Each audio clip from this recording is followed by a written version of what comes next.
بسم الله الرحمن الرحيم. الحمد لله رب العالمين والصلاة والسلام على رسوله الكريم. أما بعد، قال الله في القرآن المجيد: أعوذ بالله من الشيطان الرجيم. بسم الله الرحمن الرحيم. ادفع بالتي هي أحسن السيئة. صدق اللہ العظیم. حضرات، جب انسان پر کوئی مصیبت اور آزمائش آئے تو ہمارا کیا رویہ ہونا چاہیے؟ اس سلسلہ میں قرآن مجید نے ہماری رہنمائی فرمائی ہے. اللہ تعالیٰ کا ارشاد ہے: ادفع باللتی ہی احسن السیئہ. بری بات کے جواب میں بہتر طریقہ اختیار کرو. اللہ تعالیٰ نے ایک اور موقع پر اس جانب متوجہ فرمایا ہے کہ یہ بہتر طریقہ دشمنی کو دوستی میں تبدیل کرتا ہے، یہ صبر آزماتا ہے، لیکن کامیابی کی کلید ہے.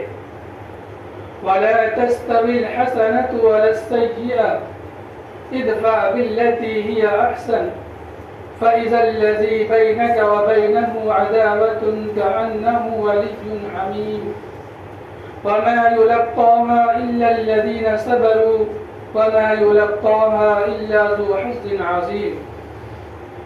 نیکی اور برائی برابر نہیں ہو سکتی. تم جواب میں وہ کہو جو اس سے بہتر ہو. ممکن ہے کہ تمہارے اور جس شخص کے درمیان عداوت ہے وہی دلی دوست ہو جائے، اور یہ بات انہی لوگوں کو نصیب ہوتی ہے جو قوت برداشت رکھتے ہوں، اور یہ بات اسے حاصل ہوتی ہے جو بڑے نصیب والا ہے. یہ بہتر بات کیا ہے؟ قرآن ہی نے اس کو ان آیات سے پہلی آیت میں بیان فرمایا ہے: وَمَنْ أَحْسَنُ قَوْلًا مِّمَّنْ دَعَا إِلَى اللَّهِ وَعَمِلَ صَالِحًا وَقَالَ إِنَّنِي مِنَ الْمُسْلِمِينَ. اس سے بہتر کس کی بات ہو سکتی ہے جو خدا کی طرف بلائے، خود بھی نیک عمل کرے اور کہے میں فرما برداروں میں سے ہوں. یعنی بہتر بات سے دعوت اللہ مراد ہے. دعوت دشمن کو دوست بناتی ہے. دعوت حق کی علمبردار قوم کو نصیب ور بناتی ہے. البتہ اس کے لیے صبر، قوت برداشت اور حسن تدبیر کی ضرورت ہے.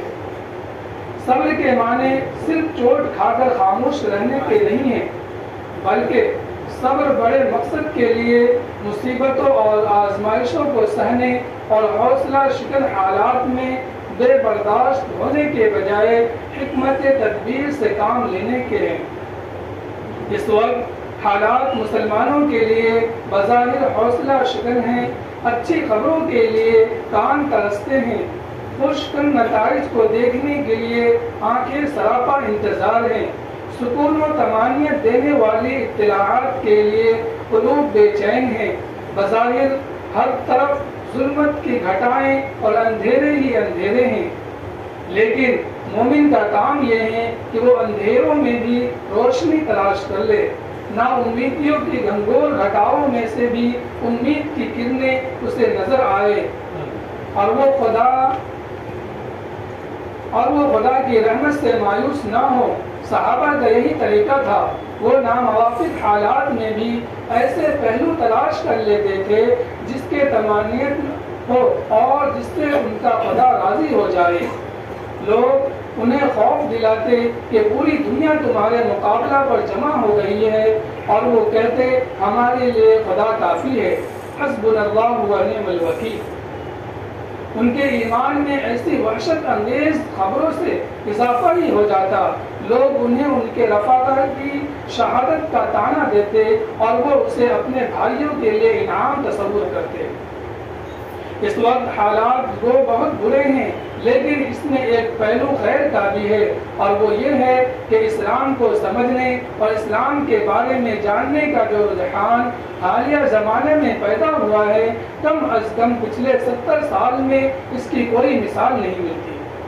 اسلام اور مسلمانوں کے خلاف میڈیا کی زہر افشانی اور اس کے نتیجہ میں اسلام کو جاننے کی خواہش کو دیکھتے ہوئے سیرت کا وہ واقعہ یاد آتا ہے کہ رسول اللہ صلی اللہ علیہ وسلم کی مکی زندگی میں جب حج کا موسم آتا یا کوئی بڑا تجارتی میلہ لگتا تو آپ کی طرف سے لوگوں کو برگشتہ کرنے کے لیے اہل مکہ طرح طرح کی باتیں کرتے اور زیادہ تر یہ کہا جاتا کہ آپ جادوگر یا مجنون ہیں اور ایسا جادو جانتے ہیں جس کے ذریعے والدین اور اولاد اور شوہر اور بیوی کے درمیان جدائی ڈال دیتے ہیں۔ لیکن یہی پروپیگنڈا آپ کی طرف لوگوں کی توجہ کا باعث بن جاتا۔ باہر سے آنے والوں میں ایک کھوج پیدا ہو جاتی کہ آخر یہ کون شخص ہے جس کی مخالفت اس شد و مت کے ساتھ کی جا رہی ہے۔ یہی تجسس لوگوں کو بارگاہ نبوت تک لاتا، پھر وہ آپ سے متاثر ہو کر اور دامن دل کو ایمان سے بھر کر واپس ہوتے۔ یہ آپ کی دعوتی زندگی کا بڑا صبر آزما مرحلہ تھا۔ آپ ہر بری بات کا جواب بہتر بات یعنی سنجیدہ طریقہ پر دعوت اللہ سے دیتے۔ لوگ گالیاں دیتے اور آپ ان کے لیے ایمان کی دعا فرماتے، لوگ برا بھلا کہتے اور آپ کی راہوں میں کانٹے بچھاتے اور آپ ان پر میٹھے بول کے پھول برساتے اور کہتے قولوا لا الہ الا اللہ تفلحون، خدائے حقیقی سے اپنا رشتہ جوڑ لو تو تم کامیاب ہوں گے۔ لوگ آپ کے خلاف زہر افشانی کرتے لیکن آپ کی زبان مبارک سے کبھی ان کی ذات کے لیے کوئی تلخ کلمہ بھی نہیں نکلتا۔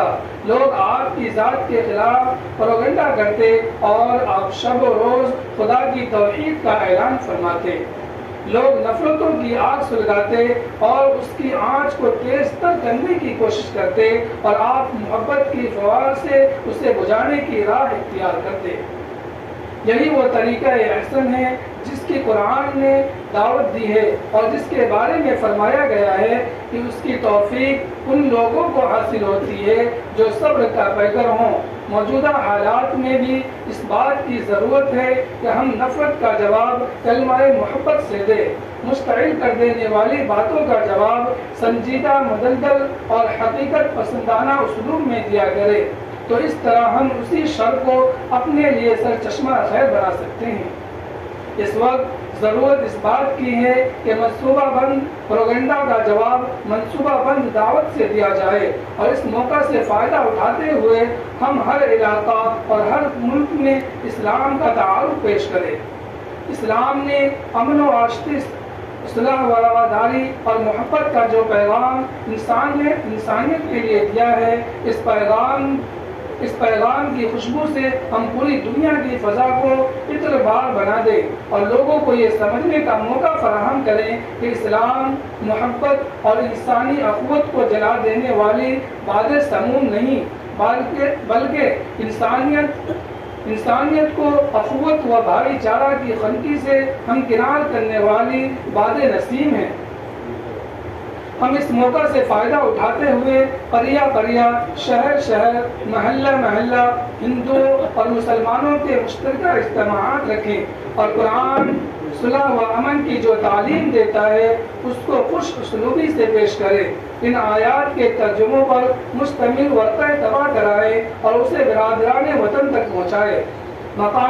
مقامی زبان کے اخبارات تک ایسے مضامین پہنچانے کی کوشش کرے۔